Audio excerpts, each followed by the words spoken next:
Hello दोस्तों, नमस्कार। स्वागत है आपका यूनिक स्टडी के एक नए वीडियो में। इस वीडियो में हम आपके लिए लेके आ चुके हैं दोस्तों आपका 11 अगस्त का जो पेपर हुआ है आरआरबी एनटीपीसी अंडर ग्रेजुएट का, उसमें फर्स्ट शिफ्ट में आए सभी क्वेश्चंस को लेके आ चुके हैं दोस्तों। तो वीडियो को पूरा देखिएगा, एक भी क्वेश्चन मिस मत करिएगा और लास्ट में ये बताइएगा आप इनमें से कितने क्वेश्चन का सही उत्तर दे के आए हैं। चलिए बढ़ते हैं अपने पहले क्वेश्चन के साथ। हमारा पहला क्वेश्चन था AI ऑन ट्रायल पुस्तक 2025 में किसके द्वारा लिखी गई है। इसका सही आंसर हो जाएगा ऑप्शन नंबर ए, यानी सुजीत कुमार और मोहम्मद तौसीफ आलम के द्वारा AI ऑन ट्रायल पुस्तक 2025 में मार्च में लिखी गई है दोस्तों, मार्च महीने में लिखी गई थे। अगला क्वेश्चन देखते हैं, ध्यान दीजिएगा। 2025 में आयोजित 7वें खेलो इंडिया यूथ गेम्स का शुभंकर क्या था। इसका सही आंसर ऑप्शन नंबर ए, यानी गज सीमा हो जाएगा दोस्तों। ऑप्शन नंबर ये गज सीमा हो जाएगा। ये क्वेश्चन हमारा सुबह ही करवाया हुआ क्वेश्चन है दोस्तों। अगर अभी तक आपने हमारे चैनल को सब्सक्राइब नहीं किया है, चैनल को सब्सक्राइब करिए ऐसे इंपॉर्टेंट वीडियो के लिए तथा सटीक एनालिसिस के लिए। अगला क्वेश्चन देखते हैं, भारतीय संविधान के किस भाग में केंद्र और राज्यों के बीच वित्तीय संबंधों का वर्णन है। इसका सही आंसर होगा भाग 12, यानी भाग 12 में संविधान के केंद्र और राज्यों के बीच वित्तीय संबंधों का वर्णन है। अगला क्वेश्चन देखते हैं, ध्यान दीजिएगा। निम्नलिखित में से कौन सा एक जनजातीय नृत्य है। ये भी करवाया हुआ है दोस्तों, ये क्वेश्चन हमने करवाया था कल सवेरे। निम्नलिखित में से कौन सा एक जनजातीय नृत्य है। इसका सही आंसर गुसादी हो जाएगा दोस्तों, ऑप्शन नंबर बी गुसादी इसका बिल्कुल सही आंसर हो जाएगा। अगला क्वेश्चन देखते हैं। ये सारे क्वेश्चन आने वाले शिफ्टों के लिए भी महत्वपूर्ण है दोस्तों, इसलिए एक भी क्वेश्चन मिस किए बिना पूरा क्वेश्चन जरूर देखिएगा। साथ ही कमेंट में बताइएगा इनमें से कितने क्वेश्चन का आप सही आंसर दे पा रहे हैं। अगला क्वेश्चन देखते हैं, उज्ज्वल डिस्कॉम इंश्योरेंस योजना का संक्षिप्त रूप क्या है। यानी उज्ज्वल डिस्कॉम इंश्योरेंस योजना का संक्षिप्त रूप क्या है। इसका सही आंसर होगा UDAI, यानी उदय। ऑप्शन नंबर ए इसका बिल्कुल सही आंसर हो जाएगा। अगला क्वेश्चन देखते हैं, ध्यान दीजिएगा। अलाउद्दीन खिलजी के सैन्य विभाग का नाम क्या था।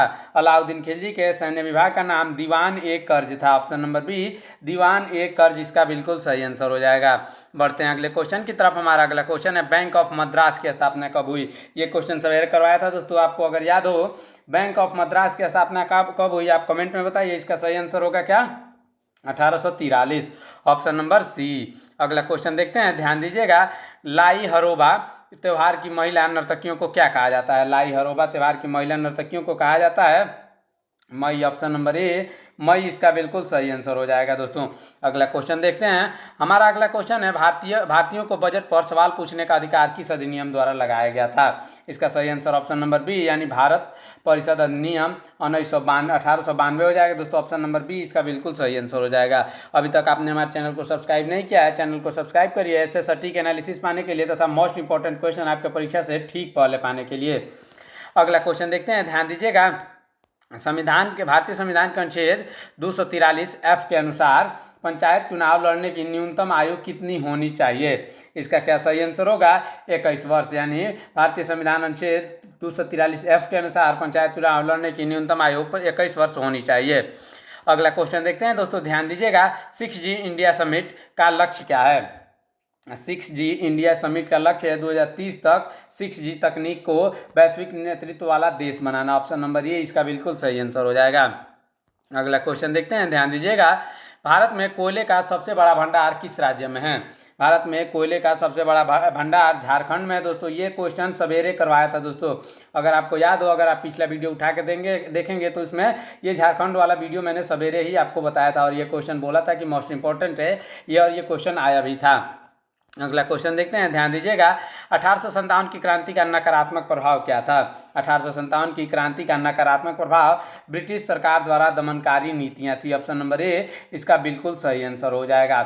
ये जब 1857 की क्रांति के बारे में मैंने बताया था उस समय इसकी नकारात्मक तथा सकारात्मक प्रभाव के बारे में बताया था, इसलिए अभी तक आपने हमारे चैनल को सब्सक्राइब नहीं किया, चैनल को सब्सक्राइब करिए ऐसे इंपॉर्टेंट क्वेश्चन के लिए। अगला क्वेश्चन देखते हैं।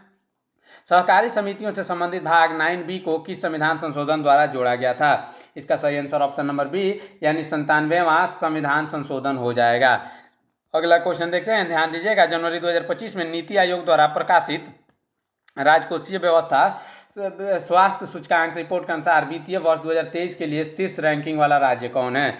इसका सही आंसर ऑप्शन नंबर सी, यानी उड़ीसा हो जाएगा दोस्तों। यानी जनवरी 2025 में नीति आयोग द्वारा प्रकाशित राजकोषीय राजकोषीय स्वास्थ्य सूचकांक रिपोर्ट के अनुसार वित्तीय वर्ष 2023 के लिए शीर्ष रैंकिंग वाला राज्य ओडिशा है। अगला क्वेश्चन देखते हैं, एरन अभिलेख के अनुसार समुद्रगुप्त को उसके पिता ने किस कारण से राजा चुना था? एरन अभिलेख के अनुसार इसका सही आंसर होगा उसकी अद्वितीय योग्यताएं और वीरता के कारण, यानी उसके जैसा योग्यता और वीरवान उस समय कोई नहीं था। अगला क्वेश्चन देखते हैं, ध्यान दीजिएगा, कंप्यूटर में डेस्कटॉप को कॉन्फ़िगर करने के लिए किस टूल का उपयोग किया जाता है? इसका सही आंसर ऑप्शन नंबर बी यानी कंट्रोल पैनल हो जाएगा दोस्तों। Option number B control panel इसका सही आंसर हो जाएगा। आपका कंप्यूटर से रिलेटेड 2 वीडियो हमारे चैनल पर अपलोड है, जिसमें 75 2 करके क्वेश्चन है। अगर आपने वो वीडियो नहीं देखा है तो वीडियो जरूर देख लीजिएगा दोस्तों, क्योंकि उससे बाहर एक भी कंप्यूटर का क्वेश्चन नहीं जाने वाला है। उसमें इंपॉर्टेंट क्वेश्चन की सारी क्वेश्चन कंप्यूटर से रिलेटेड बना दिया गया है। अगला क्वेश्चन देखते हैं, भारत के किन राज्यों की सीमा नेपाल के साथ लगती है? भारत की जो है उत्तराखंड, बिहार तथा पश्चिम बंगाल जो है वो नेपाल के साथ लगती है। उत्तराखंड, बिहार और पश्चिम बंगाल। अगला क्वेश्चन देखते हैं, सर्वेंट्स ऑफ इंडिया सोसाइटी की स्थापना किसने की? सर्वेंट्स ऑफ इंडिया सोसाइटी की स्थापना गोपाल कृष्ण गोखले ने की। ऑप्शन नंबर सी इसका बिल्कुल सही जवाब हो जाएगा। अगला क्वेश्चन देखते हैं, ध्यान दीजिएगा, 2023 में भारत में औसत जीवन प्रत्याशा कितनी थी? औसत जीवन प्रत्याशा जो थी वो थी 72 वर्ष। ऑप्शन नंबर बी इसका बिल्कुल सही आंसर हो जाएगा। अगला क्वेश्चन देखते हैं, ध्यान दीजिएगा, 7वें खेलो इंडिया यूथ गेम्स 2025 का आयोजन किस राज्य में किया गया था? ये क्वेश्चन भी हमारा कराया हुआ है दोस्तों। अगर आपको याद हो, इसका सही आंसर हो जाएगा बिहार, यानी 7वें खेलो इंडिया यूथ गेम्स 2025 का आयोजन बिहार में कराया गया था। अगला क्वेश्चन देखते हैं, AI ऑन ट्रायल पुस्तक का प्रकाशन किसके द्वारा किया गया था? AI ऑन ट्रायल पुस्तक का प्रकाशन किसके द्वारा किया गया था दोस्तों? इसका सही आंसर हो जाएगा ऑप्शन नंबर बी यानी ओक ब्रिज के द्वारा। ऑप्शन नंबर बी इसका बिल्कुल सही जवाब हो जाएगा। अगला क्वेश्चन देखते हैं, 2025 में 7वें खेलो इंडिया यूथ गेम्स में पदक तालिका में कौन सा राज्य प्रथम स्थान पर रहा? इसका सही आंसर ऑप्शन नंबर बी यानी महाराष्ट्र हो जाएगा दोस्तों। महाराष्ट्र जो था वो प्रथम स्थान पर रहा था। अगला क्वेश्चन देखते हैं, गुसादी नृत्य किस राज्य की गोंड जनजाति से संबंधित है? इसका सही आंसर हो जाएगा ऑप्शन नंबर सी यानी तेलंगाना। ऑप्शन नंबर सी इसका बिल्कुल सही आंसर हो जाएगा। इसमें कुछ क्वेश्चन ऐसे हैं जो दोहराए गए हैं दोस्तों। वो क्वेश्चन बच्चों द्वारा भेजे गए हैं, उन्होंने पूरा क्वेश्चन नहीं भेजा है, इसलिए उसको दोहरा दिया गया है कि किस प्रकार के क्वेश्चन आए थे। जैसे गुसादी नृत्य गोंड जनजाति से संबंधित एक क्वेश्चन था कि इसमें से कौन जनजातियों से संबंधित नृत्य है। इसलिए आप क्वेश्चन को पूरा भेजा करिए दोस्तों, आप कमेंट में पूरा क्वेश्चन भेजिएगा। अगला क्वेश्चन देखते हैं, ध्यान दीजिएगा, भारत सरकार द्वारा उज्ज्वल डिस्कॉम एश्योरेंस कब शुरू की गई? इसका सही आंसर होगा ऑप्शन नंबर ए यानी 5 नवंबर 2015 को। अगला क्वेश्चन देखते हैं, ध्यान दीजिएगा, अलाउद्दीन खिलजी के शासनकाल में दिल्ली सल्तनत पर सबसे ज़्यादा हमला किसके द्वारा किया गया था? सबसे ज़्यादा हमला किया गया था मंगोलों के द्वारा। मंगोलों इसका सही आंसर हो जाएगा। अगला क्वेश्चन देखते हैं, तीनों प्रेसिडेंसी बैंकों यानी bank of Bengal, bank of Bombay और बैंक ऑफ मद्रास का विलय करके इंपीरियल बैंक ऑफ इंडिया का गठन कब हुआ? इसका सही आंसर ऑप्शन नंबर बी हो जाएगा दोस्तों। 1921 में जो है इंपीरियल बैंक ऑफ इंडिया का गठन हुआ था। अगला क्वेश्चन देखते हैं, ध्यान दीजिएगा, भारतीय संविधान की प्रस्तावना में धर्मनिरपेक्ष और अखंडता शब्द किस संशोधन के द्वारा जोड़े गए? ये क्वेश्चन परसों का करवाया हुआ है दोस्तों। अगर आपने हमारे चैनल को सब्सक्राइब नहीं किया है, सब्सक्राइब करिए ऐसे इंपॉर्टेंट क्वेश्चन के लिए दोस्तों। इसका सही आंसर होगा ऑप्शन नंबर सी। प्यारे साथियों, 42वें संविधान संशोधन में जो है धर्मनिरपेक्ष और अखंडता शब्द जोड़ा गया था। अगला क्वेश्चन देखते हैं, C295 सैन्य विमान के निर्माण के लिए टाटा एयरक्राफ्ट कंप्लेंट्स का उद्घाटन कहाँ किया गया था? इसका सही आंसर हो जाएगा ऑप्शन नंबर सी यानी बड़ोदरा में। प्यारे साथियों, बड़ोदरा में C295 सैन्य विमान के निर्माण के लिए टाटा एयरक्राफ्ट कॉम्प्लेक्स का उद्घाटन किया गया था। अगला क्वेश्चन देखते हैं, भारतीय नौसेना के किस लैंडिंग शिप को हाल ही में देश के पहले अंडर वाटर म्यूजियम में परिवर्तित किया गया है? इसका सही आंसर ऑप्शन नंबर बी यानी INS गुल्डर हो जाएगा। कौन? INS गुल्डर इसका बिल्कुल सही जवाब हो जाएगा। अगला क्वेश्चन देखते हैं, ध्यान दीजिएगा, भारत में औसत जीवन प्रत्याशा 2025 में कितनी थी? इसका सही आंसर हो जाएगा ऑप्शन नंबर डी यानी 73.6 वर्ष। अगला क्वेश्चन देखते हैं, इंपॉर्टेंट क्वेश्चन था दोस्तों, सर्वेंट्स ऑफ इंडिया सोसाइटी की स्थापना किस वर्ष हुई थी? इसका सही आंसर ऑप्शन नंबर ए यानी 1905 में हुई थी। और किसने करी थी आप हमें कमेंट में बताइएगा। अगला क्वेश्चन देखते हैं, किस त्रिपक्षीय शिखर बैठक में वैश्विक स्वास्थ्य, नवाचार और व्यापार पर सहयोग को बढ़ावा देने के लिए चर्चा की गई थी? इसका सही आंसर यानी WHO, WIPO तथा WTO इसका सही आंसर हो जाएगा। ये 3 त्रिपक्षीय शिखर बैठक में वैश्विक स्वास्थ्य और नवाचार और व्यापार पर सहयोग बढ़ावा देने के लिए चर्चा की गई थी। अगला क्वेश्चन देखते हैं, ध्यान दीजिएगा, RC=N समूह के किस नाम से जाना जाता है? इसको किस नाम से जाना जाता है दोस्तों? इसको जाना जाता है cyano group. Option number C cyano group इसका बिल्कुल सही आंसर हो जाएगा। ये केमिस्ट्री से क्वेश्चन है दोस्तों।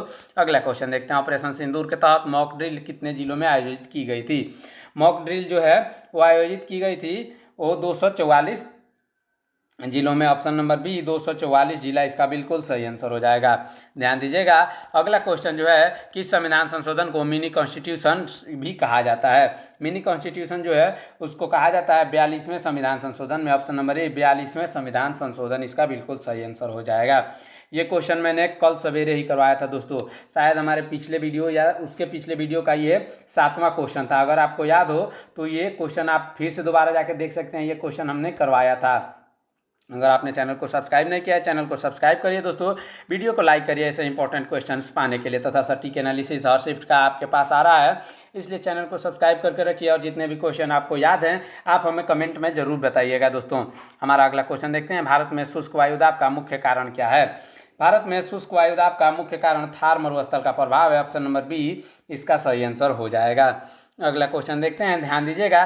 किस भारतीय नौसेना के जहाज को आधुनिक हथियार हो सेंसर और स्टील तकनीक से लैस किया गया है? इसका सही आंसर होगा ऑप्शन नंबर बी यानी INS तकनीक। ऑप्शन नंबर बी INS तवस्या इसका बिल्कुल सही आंसर हो जाएगा। अगला क्वेश्चन देखते हैं। ध्यान दीजिएगा। नरम दल ने स्वतंत्रता की मांग किस प्रकार की? नरम दल ने स्वतंत्रता की मांग दोस्तों संवैधानिक और शांतिपूर्ण तरीके से की थी, जबकि गरम दल ने शांतिपूर्ण तरीके से नहीं, वो अहिंसा के रास्ते को अपना रहे थे। अगला क्वेश्चन देखते हैं। ध्यान दीजिएगा। लक्षद्वीप और अंडमान निकोबार द्वीप समूह की जैव विविधता में मुख्य अंतर क्या है? उनका मुख्य अंतर है लक्षद्वीप प्रवाल भित्तियों से बना है, जबकि अंडमान घने जंगल और ज्वालामुखी मूल के द्वीप है। इसका सही आंसर ऑप्शन नंबर बी हो जाएगा दोस्तों। ये रहे हमारे 40 इंपॉर्टेंट क्वेश्चन। 40 क्वेश्चन जो आपके 11 अगस्त को फर्स्ट शिफ्ट में पूछे गए थे। बाकी शिफ्टों का भी एनालिसिस आ रहा है तथा इसमें कुछ क्वेश्चन छूट गए हैं जो बच्चों द्वारा अभी नहीं भेजे गए हैं, उसका भी एनालिसिस वीडियो आएगा। जब भी आप क्वेश्चन भेज रहे हैं, अभी बच्चे क्वेश्चन भेज रहे हैं, तो उसका भी एनालिसिस वीडियो आने वाला है, इसलिए चैनल को सब्सक्राइब करके रख लीजिएगा दोस्तों। मिलते हैं नेक्स्ट वीडियो में, तब तक के लिए रखिए अपना ख्याल। धन्यवाद। जय हिंद।